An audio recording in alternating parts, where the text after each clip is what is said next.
So చిన్న పిల్లల్లో అసలు ఇంత చిన్న ఏజ్ లో అసలు ప్రాబ్లం రావడానికి రీజన్స్ ఏంటి సార్? చాక్లెట్స్ ఒక్కటే అంటారా? చాక్లెట్స్ అని ఎందుకు అంటారంటే మేజర్ రీజన్ అదే ఉంది.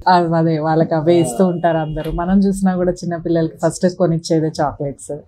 పిల్లల్లో గారాబం పెంచుతారు, గారాబంగా చూసుకుంటారు. ఈ గారాబానికి నిదర్శనం చాక్లెట్స్.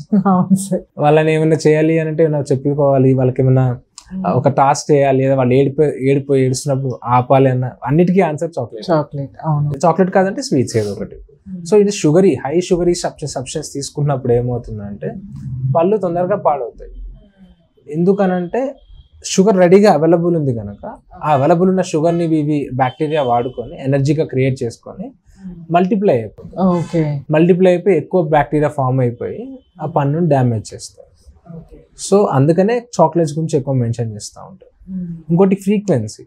ఎక్కువగా తింటున్నారు అనుకోండి, కంటిన్యూస్గా మీకు బ్యాక్టీరియా అక్కడ బ్యాక్టీరియాకి షుగర్ సప్లై అవుతుంది కనుక పళ్ళు తొందరగా పాడైపోయే ఛాన్సెస్ ఉంటాయి. సో మెయిన్ రీజన్ అయితే షుగర్స్. అది ఎనీ ఫామ్, చాక్లెట్ అవ్వచ్చు, లేదంటే ఎక్కువసేపు పాల పీక నోట్లో పెట్టి వదిలేయడం వల్ల కావచ్చు, లేదంటే ఇంకా మీకు స్వీట్స్ అవ్వచ్చు.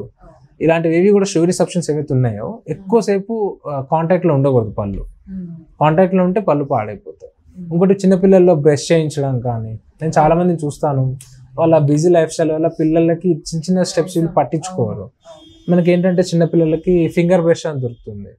ఈ ఫింగర్ బ్రష్ తీసుకొని పళ్ళు వీళ్ళే ఆ గమ్స్ని క్లీన్ చేయొచ్చు. పళ్ళు రాకపోయినా గమ్స్ వస్తున్నప్పుడే గమ్స్ని క్లీన్ చేయడం కానీ, చిన్న పళ్ళు బడ్స్ బయట కనిపిస్తున్నప్పుడు ఆ బడ్స్ని క్లీన్ చేయడం కానీ చేస్తే మెయింటెనెన్స్ ఈజీ అవుతుంది. వాళ్ళు చాక్లెట్స్ తిన్నా కూడా క్లీనింగ్ అయిపోతుంది కాబట్టి పన్ను డ్యామేజ్ అవ్వకుండా ఛాన్సెస్ ఎక్కువగా ఉంటాయి. సో చిన్న మెయింటెనెన్స్ చేయాలి, లైక్ బ్రష్ చేయడం కానివ్వండి, లేదా పుక్కిలించడం కానివ్వండి. మరి చిన్న పిల్లలు పుక్కిలించడం కూడా పుక్కిలించడం అలవాటు చేయరు. తిన్నాక పుక్కిలించడం అనేది చిన్నప్పటి నుంచి అలవాటు చేయాలి. తిన్నాక పుక్కిలిస్తే మాక్సిమం ఫుడ్ పార్టికల్స్ నోట్లో ఏమి ఉండవు కనుక ఈజీగా క్లీన్ అయిపోతుంది. చాలా డెంటల్ ప్రాబ్లమ్స్ అవాయిడ్ చేయొచ్చు. చాలా మందిని చూస్తాను నేను పిల్లల్ని అలానే నోట్లో ఫుడ్ పెట్టుకొని పడుకుంటారు. అది వాళ్ళకి తెలియదు ఆ విషయం, కానీ పేరెంట్స్ చూసి కూడా నోటీస్ చేయకుండా వదిలేస్తారు. సర్లే ఏముంది లేచినాక క్లీన్ చేయొచ్చులే అన్నట్టు. కానీ అలా ఉండకూడదు. ఆ ఫుడ్ పార్టికల్స్ నోట్లో అలా నుండి పడుకున్నారు అనుకోండి, ఆ ఫుడ్ అక్కడే పాడవుతుంది కనుక అక్కడనే బ్యాక్టీరియా ఫామ్ అవుతుంది. సో నోట్లో ఫుడ్ అలానే పడుకుంటూ ఊరుకోకూడదు, వీళ్ళు క్లీన్ చేయాలి, పేరెంట్స్ బాధ్యత అది. అట్లా సో చిన్నప్పటి నుంచి మెయింటెనెన్స్ అనేది అలవాటు చేస్తా ఉంటే వాళ్ళకి అలవాటు అవుతుంది. అట్లా సో పేరెంట్స్ తప్పంటారు, చిన్నప్పటి నుంచి పళ్ళు పాడైపోతాయి. మెజారిటీ అంతే అండి. ఎందుకంటే పిల్లలకి తెలియదు, వాళ్ళకి ఇది రాంగ్ ఇది రైట్ అని తెలియదు. సో గైడెన్స్ పేరెంట్స్ బాధ్యత. పేరెంట్స్ అంటే పేరెంట్స్ కాదు, వాళ్ళు ఎవరైతే గార్డియన్ ఉన్నారో వాళ్ళ బాధ్యత. సో ఆబ్వియస్లీ పేరెంట్స్ ఉంటుంది మాక్సిమం. మనమే, వాళ్ళకి ఏమీ తెలియదు కాబట్టి డెఫినెట్ గా మనమే కేర్ తీసుకుంటాం. సో పేరెంట్స్ ఖచ్చితంగా గైడ్ చేయాలి. వాళ్ళకి చాక్లెట్స్ ఇవ్వద్దని అనట్లేదు, ఒక ట్రీట్ లాగా అలవాటు చేయాలి అంతే. వారానికి ఒకటి అట్లా ఏదో ఒక రీజన్ చెప్పి అవాయిడ్ చేయడము, లేదా దానికంటే మీకు లైక్ ఎట్లా ఫ్రూట్స్ పెట్టడం. ఫ్రూట్స్ తీయగా ఉంటాయి కానీ దాని ఎఫెక్ట్, చాక్లెట్స్ ఉన్న ఎఫెక్ట్ ఫ్రూట్స్ ఉండవు. సో ఫ్రూట్స్ అలవాటు చేయడము, లేదంటే వాళ్ళకి కొంచెం ఆ లిమిటేషన్ అలవాటు చేయడం. ఆ క్రేవింగ్స్ ఉంటాయి కదా పిల్లలకి, నాకు తినాలని, దాన్ని డైవర్ట్ చేయడం మైండ్ని. ఏదో ఒక బయట తీసుకెళ్ళడం, లేకపోతే ఆడించడం. ఎగ్జాక్ట్లీ, వాళ్ళతో టైం స్పెండ్. ఎస్, బేసికలీ అదే దాని మీనింగ్, అదే వాళ్ళతో టైం స్పెండ్ చేయడం. ఒక యాక్టివిటీ చేయించాము అనుకోండి, మైండ్ డైవర్ట్ అవుతుంది, వాళ్ళు ఆటల్లో పడిపోతారు, మర్చిపోతారు.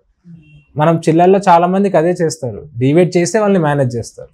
సో దీనికి కూడా అదే అప్లై అవుతుంది. ఖచ్చితంగా వాళ్ళని మనము గైడ్ చేయాలి, బ్రషింగ్ అలవాటు చేయాలి.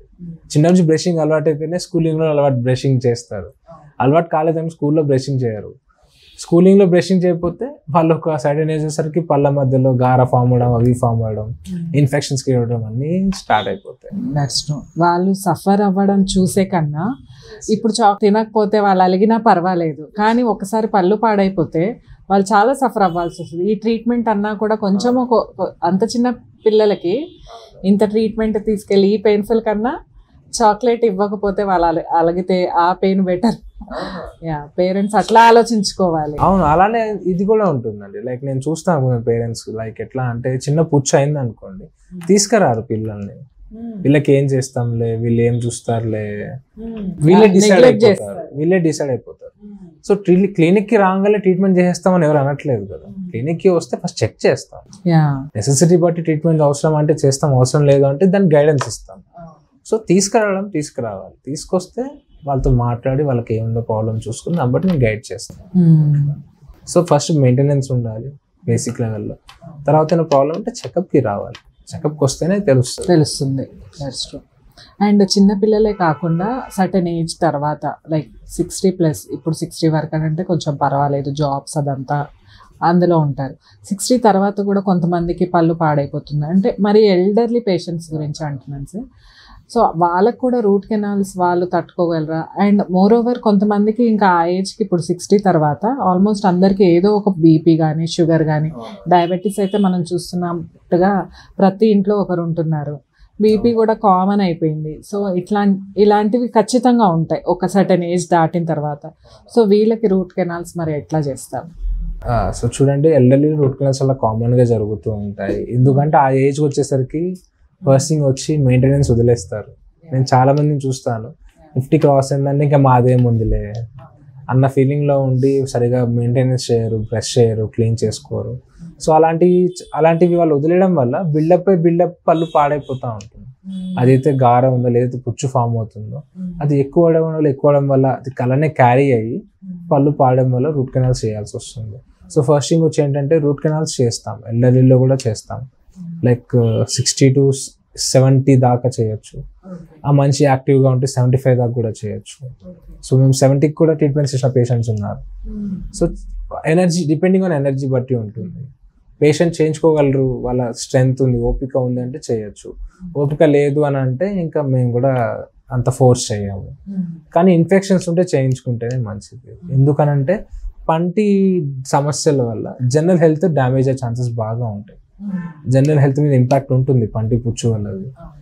సో మీకు అది ప్రాబ్లమే కనుక అలానే క్యారీ అయితే సో ఖచ్చితంగా ట్రీట్మెంట్స్ చేయాల్సి వస్తుంది.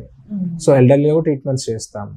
ఓన్లీ థింగ్ లైక్ బీయింగ్ ఏంటంటే ఇప్పుడు మీకు అందరిలో మిగతా వాళ్ళు చేసినట్టుగా వెళ్ళేలా సింగిల్ సిట్టింగ్ రూట్ కెనాల్స్ చేయలేకపోవచ్చు. ఎందుకంటే వాళ్ళు సహకరించలేదు, వాళ్ళ ఇమ్యూనిటీ కూడా సహకరించదు కనుక సింగిల్ సిట్టింగ్ రూట్ కెనాల్స్ చేయము, 2 విజిట్స్ చేస్తాము. తర్వాత వచ్చి డయాబెటీస్ పేషెంట్స్ ఎగ్జాంపుల్ తీసుకుంటే వెంటనే హీల్ అవ్వదు వాళ్ళకి. సో హీలింగ్ అవ్వదు కనుక వాళ్ళకి 2 సిట్టింగ్స్లో మెల్లగా చేసుకుంటాము. అలా వచ్చి మెడిసిన్స్ కొంచెం యాంటీబయాటిక్స్ అవి వాడాల్సి వస్తుంది.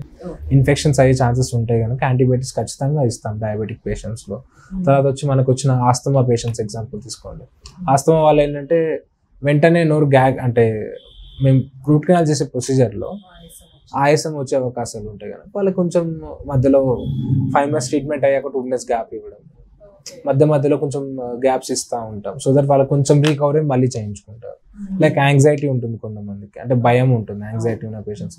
వాళ్ళకు కూడా ఎలా అంటే వెంటనే ట్రీట్మెంట్ చేయము, కొంచెం ఎర్లీ మార్నింగ్ అపాయింట్మెంట్స్ పెడతాం వాళ్ళకి ఫ్రీగా ఉండేలాగా. ఎర్లీ మార్నింగ్ అపాయింట్మెంట్ పెట్టి ట్రీట్మెంట్ మెల్లగా చేసుకొని వాళ్ళకి డే ఫ్రీగా వదిలేస్తాం. సో దట్ వాళ్ళు నెక్స్ట్ డే అంతా కూడా కొంచెం రిలాక్స్ అవుతారు. సో ట్రీట్మెంట్స్ చేయొచ్చు, ఎల్డర్లీలో చేయకూడదని ఏం లేదు. యాక్చువల్లీ పేషెంట్స్ ఎక్కువ ట్రీట్మెంట్ ఎల్డర్లీ వాళ్ళే ఉంటారు. వాళ్ళకి పంటి అరిగిపోవడం వల్ల రూట్ కెనాల్స్ చేయించుకుంటారు, లేదా పళ్ళ మధ్యలో ఫుడ్ కొన్ని పళ్ళు పాడడం వల్ల రూట్ కెనాల్స్ చేయించుకుంటారు, లేదంటే పుచ్చులు ఫామ్ లో రూట్ కెనాల్స్ చేయించుకుంటారు. సో ఎల్డర్లీ రూట్ కెనాల్స్ అయితేనే ఉంటాయి, వెరీ కామన్. కాకపోతే ఏంటంటే చూసుకొని చేస్తాం, మనకి మెడికేషన్ ఏవైతే ఉన్నాయో వాటిని బట్టి చూసుకొని చేస్తాము.